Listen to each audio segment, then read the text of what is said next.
Hello, this is Jörg Lissmann once again from YouTube channel Juggler66, continuing the reading of the book Rulers of Evil from F. Tupper Saussy, and we are now still in chapter 11 of Rulers of Evil, called The 13 Articles Concerning Military Art.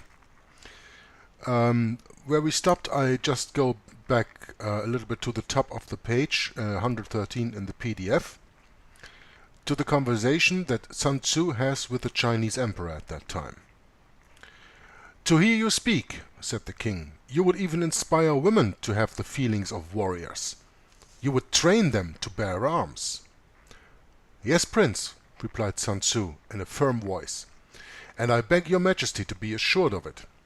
The king, who in the circumstances in which he found himself was no longer entertained by the customary amusements of court, took advantage of this opportunity to find a new sort of amusement.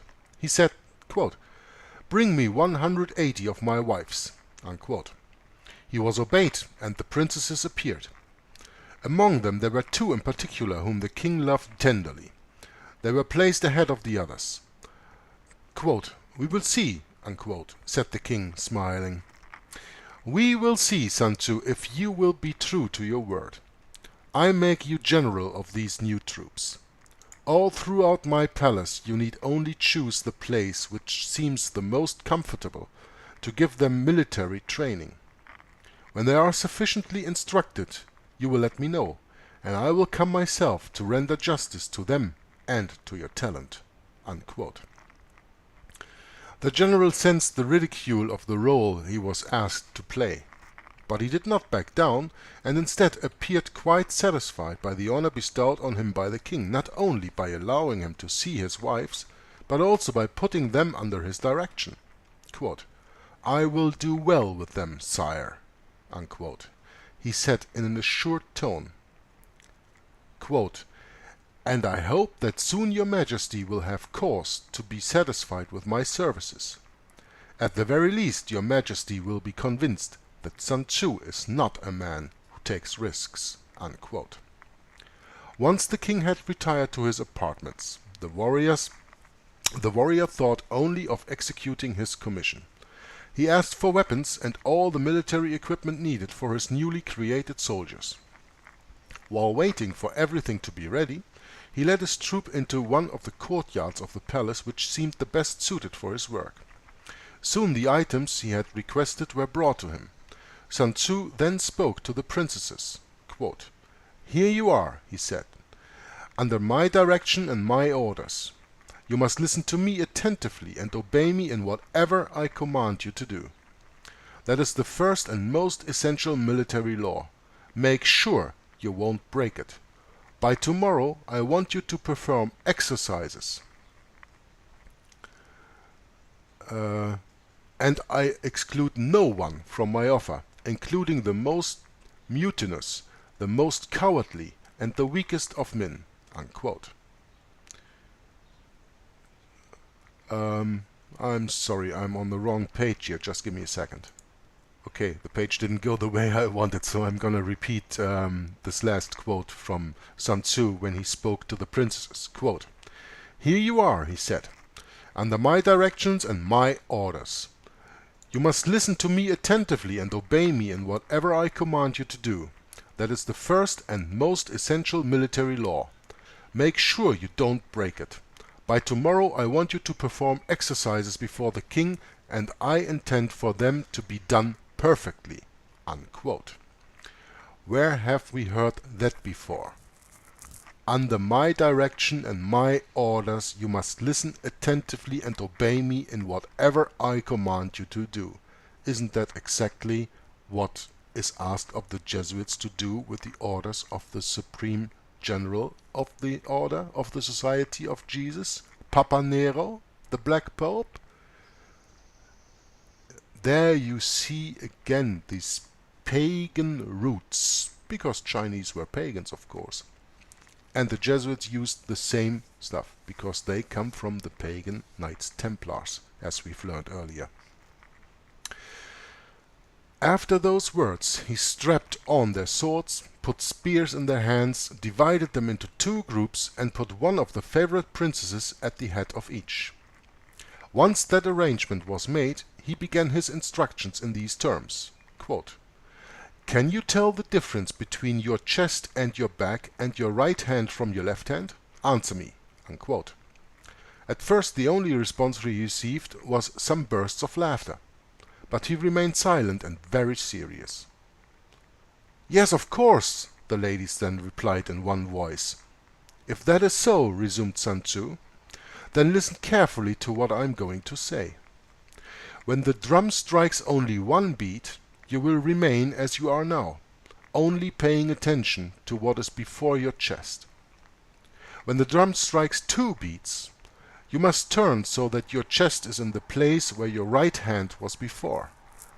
If instead of the two beats you hear three, you must turn so that your chest is precisely where your left hand was before.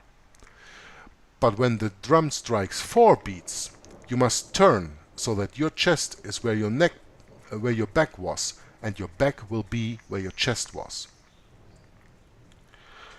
What I just said may not be clear enough. Let me explain. A single drum beat means that you must not change your position, and you must be on guard. Two beats mean you must turn right. Three beats mean you must turn left. And four beats mean you must make a half turn. I will explain even more.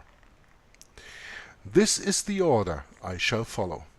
First I will strike one beat. At that signal you will be ready to receive my orders. A few moments later I will strike two beats. Then, all together, you will turn to the right, with gravity. After which I will not strike three beats but four, and you will make a half turn. I will then have you return to your first position and, as before, I will strike one beat. At the first signal be ready. Then I will strike not two beats but three, and you will turn left. At four beats you will complete the half turn. Have you well understood what I am saying? If you have any difficulties, you have but to speak to me of them, and I shall attempt to explain the matter." "We have understood," replied the ladies. "If that is so," responded Sun Tzu, "I will begin. Do not forget that the sound of the drum takes the place of the general's voice, but he is the one who is giving you these orders." After repeating his instructions 3 times, Sun Tzu again aligned his small army, after which he had the drum strike one beat. At that sound all the ladies began to laugh. At 2 drum beats they laughed even louder. Ever serious, the general spoke to them thus, quote, "It is possible that I did not explain clearly enough the instructions I gave you. If that is so, it is my fault. I will attempt to remedy it by speaking to you in a way that is more accessible to you." And at once he repeated the lesson 3 times in other terms. "And then we will see," he added, "if you obey me any better." He had the drum strike 1 beat, and then 2. Seeing him look so serious, and given the strange situation they found themselves in, the ladies forgot to obey him. After attempting in vain to stop the laughter that was choking them, they finally let it burst forth loudly. Sun Tzu was in no way disconcerted, but in the same tone he had used when speaking to them before, he said, quote, "If I had not explained myself clearly, or if you had not assured me in unison that you understood what I said, you would in no way be guilty. But as I spoke to you clearly as you admitted yourselves, why did you not obey?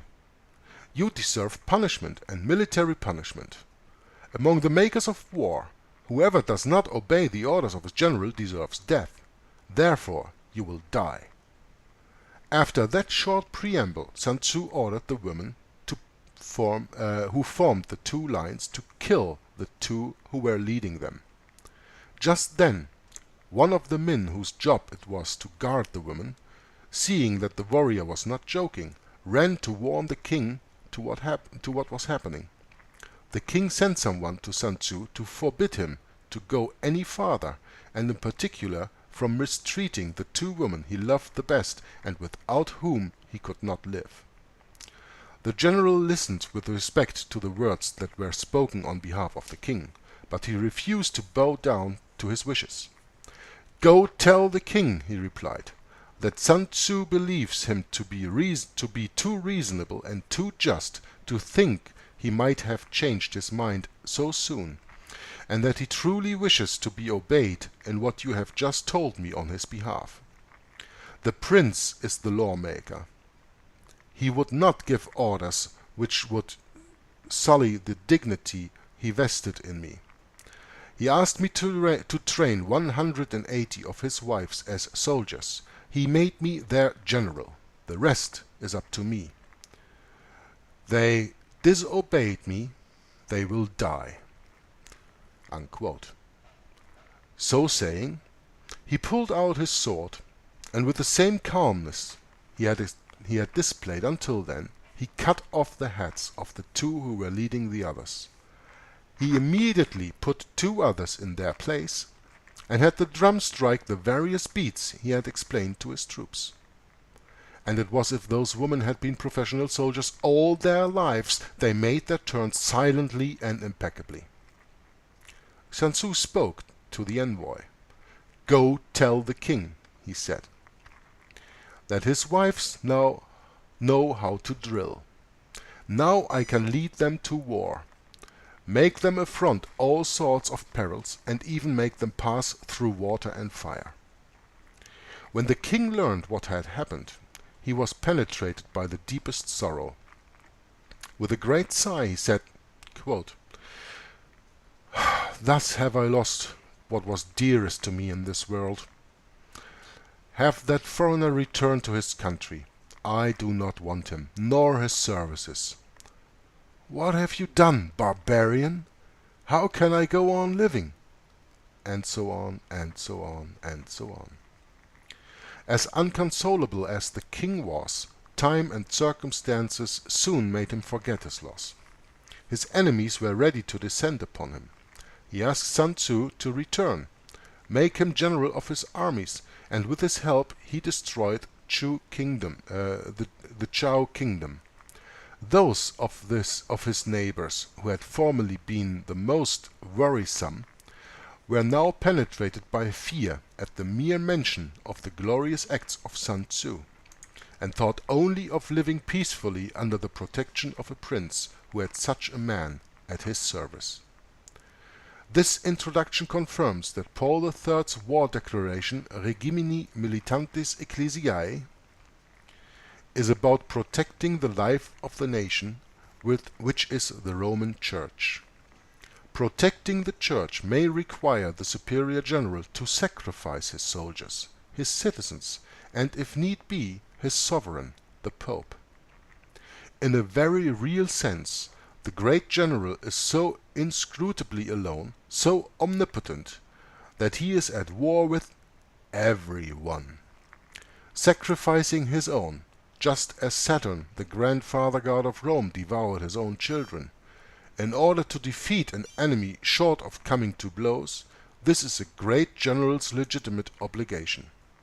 Sun Tzu writes, quote, "Without giving battle, without spilling a drop of the enemy's blood, without even drawing a sword, the clever general succeeds in capturing cities. Without setting foot in a foreign kingdom, he finds the means to conquer them. He acts in such a way that those who are inferior to him can never guess his intentions. He has them change location, even taking them to rather difficult places where they must work and suffer. When a clever general goes into action, the enemy is already defeated. When he fights, he alone must do more than this entire army, not through the strength of his arm, but through his prudence, his manner of commanding, and above all his ruses." Unquote. Lorenzo Ricci's most compelling ruse was disestablishing the Society of Jesus, a campaign that mimicked the collapse of the Knights Templar 4 centuries earlier. With astonishing precision, the disestablishment ran concurrently with the escalation of hostilities between the American colonies and the British Crown.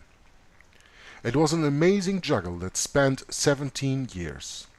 It saw Ritchie's secret liaisons in and around the British Parliament by legislation that inflamed his secret liaisons in and around the American colonial governments to formulate a culture of rebellion. It saw his own visible army, mute and defenseless, systematically assaulted by the European powers and eventually suppressed, quote, "for all eternity," unquote, by a 1773 papal brief, or bull, as it was. Once the stage was set and the action scripted, it saw the general slip into deeper cover to let the Protestant powers exhaust themselves in wars that within a single generation resulted in a glorious Roman presence where once England had reigned. Clandestine military operations inspired by the ingenuity of Sun Tzu are virtually impossible to document. If strategic notes were taken, if written commands were given, they were carefully destroyed. Such that survive may have been spared in order to misinform. The mouths of covert operatives are kept shut out of a simple desire to stay alive. Sensational disclosures, too, we can presume to be misinformational. To determine that Lorenzo Ricci did in fact mount any clandestine operation at all requires a careful evaluation of circumstantial evidence. Was there an outcome that benefited him and his sovereign? Did he have the authority, the motive, the resources, the ability, and the opportunity to do what created the outcome? As to outcome, English-speaking Protestantism did in fact violently divide, and the victorious party moreover invited Roman Catholic religionists to participate in its political government. As to authority for waging war against Protestantism, Regimini Militantis Ecclesiae authorized the general to prosecute enemies of the Roman faith. As to motive, the Jesuit oath spiritually obligated the extirpation of Protestantism in both America and Great Britain. As to resources, the Black Papacy, even as its martial strategy brought its own organization to apparent oblivion, had instant call on the vast reserve of Roman Catholic wealth. As the old Spanish proverb goes, quote, "Don dinero es muy católico," unquote. Ritchie's ability to direct an international covert operation was stated and defined by the momentous publication of the 13 Articles, in what was then the language of international diplomacy. Finally, a man commanding unlimited financial resources and unlimited obedience of an unlimited supply of well-trained personnel enjoys unlimited opportunity to do anything possible and some things deemed impossible. To deny that Lorenzo Ricci orchestrated American independence may be to ignore his talent and demean his office. Let us move now to the next chapter and begin our examination of how the general did it. And this is something I will have to leave you wanting for more, because this was a short broadcast. I'm only finishing chapter 11. I will not go into chapter 12 because that is quite long, called Lorenzo Ricci's War, and I can assure you that is a chapter that you surely do not want to miss my reading on, or probably reading yourself. You can decide that for yourself, because as you know, the link to download the book is provided in the description box of the video. You can download the book for free. It doesn't cost you even 1 cent, because it's available as a PDF on the internet. The same that I have, because I don't buy all the books that I read, but I look for them in PDF files. And of course it is possible for you to even print the book, and Walt Stickle spoke about that on numerous broadcasts on Hour of the Truth, that how he learned how to make from a PDF a readable and printable book, and you can print it for yourself. So when you say I don't have the money to buy the book, well, it's okay. Download the PDF, put it on a stick, go to a printer, let it print out, and for a few bucks you have the whole book printed as it should be. I will stop here now at a little 20 minutes and we will see how it progresses in the future. I'm looking very much forward to read chapter 12 and I will be shortly back to do so. And I can tell you already now, you have to really sit on the top of your chair. Lorenzo Ricci's War is one hell of a chapter in Rulers of Evil. So, thank you very much for listening. Until next time, God bless you and bye bye.